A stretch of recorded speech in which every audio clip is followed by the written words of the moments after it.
I've been surrounded by monks. Hello! Hello! Hey!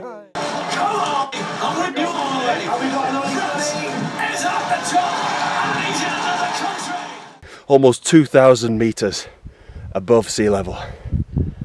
Wow, isn't the world an incredible and powerful and frightening place?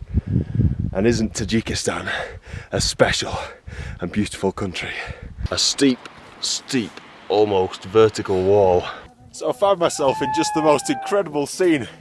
I knew there was a buzz in this village today, and this seems to be the reason. There's a huge festival going on. There's people coming here from all around, and they've climbed up to the top of this hill. They're throwing prayer flags into the air and screaming and shouting. It's an amazing atmosphere. My name is Oli France, and as Vicky mentioned, I am a very troubled individual. Lots of crazy things. But yeah, 12 months ago, I decided to make one of the biggest decisions of my life.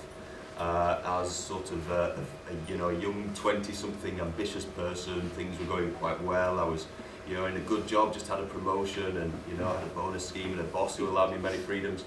But I was discontent, and the timing couldn't have been worse. Just started a major renovation on first home, and my fiance and I were due to get married in 12 months. But on little more than a whim, I decided to pack it all in, quit the day job, and go off and pursue my unconventional childhood dream of going a full-time adventurer. Yeah. You may be asking what I'm doing here, speaking to you. I'm not a teacher, not in the educational world, not a school child in a physical sense at least. But like you, I've been on a challenging, life-changing journey over the last 12 months. So I just wanted to come here and offer some different views which may or may not be useful as you start the next stage of your progression.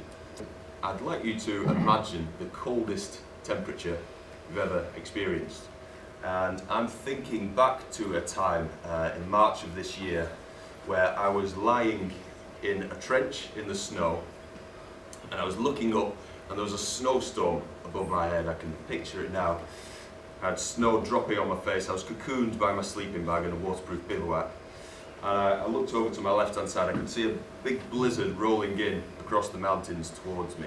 I was in the Alato Mountains of the rugged Republic of Central Asia called Kyrgyzstan. The day before, I descended 2,000 metres and I was camped up on a 4,000 metre ridge. And I was entirely alone.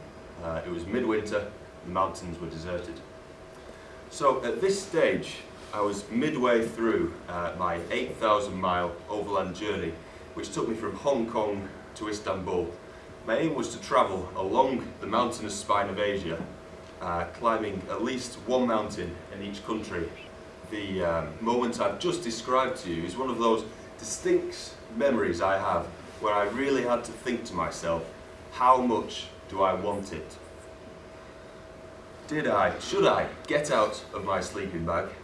Should I lace my frozen feet into my frozen boots? Should I pack all of my things away into my rucksack, haul my heavy rucksack on my back, continue up the mountain despite the cold and the altitude and all the rest of it, along a dangerous ridge to reach the summit of a mountain which was still a long way off? It was a challenge that mattered to nobody else in the world but me. I began to realise that all the things I thought was stopping me from going on, the cold, the hunger, the altitude, really didn't matter at all. The only one thing stopping me from getting to the top of the mountain was myself.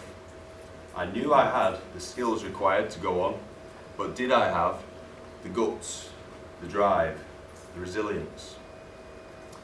There were many times during my trip where I faced challenges. In Laos, I got lost in a steep limestone jungle, which was also littered with unexploded landmines.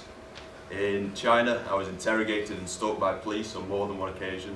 In Central Asia, I was alone in the mountains, walking beside fresh tracks of wolves and bear, and other times evading avalanches by the skin of my teeth.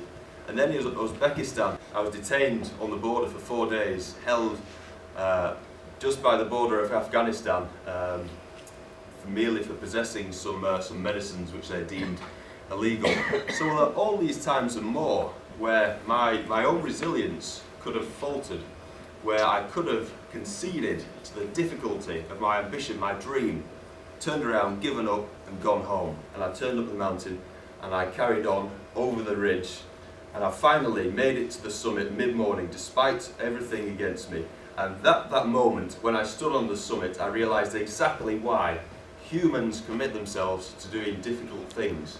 Because the adrenaline and the euphoria I felt as I stood on the mountaintop, filled with delirium, surrounded by a cloud of snow, in the top of a mountain in the middle of a country nobody has ever heard of, it's beyond description. And in my opinion, it's that sense of absolute success when you commit yourself to a goal and when you achieve it. It's one of the best feelings in the world, because you also, as of today, have achieved the aim that you set for yourselves 12 months ago. And for that reason you can be incredibly proud. It may have been, this year may have been the last step after many years of training and education towards achieving your dream, or perhaps you may have to make other sacrifices such as leaving a previous job or opportunity in order to take on a new career, a new and exciting career.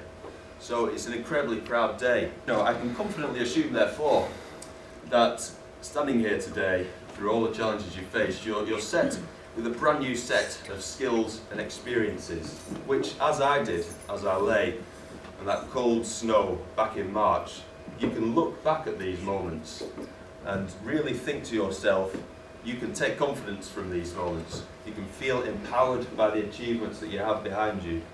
And then looking ahead, when more challenges are inevitable, take confidence from them. Thank you very much for your time and congratulations.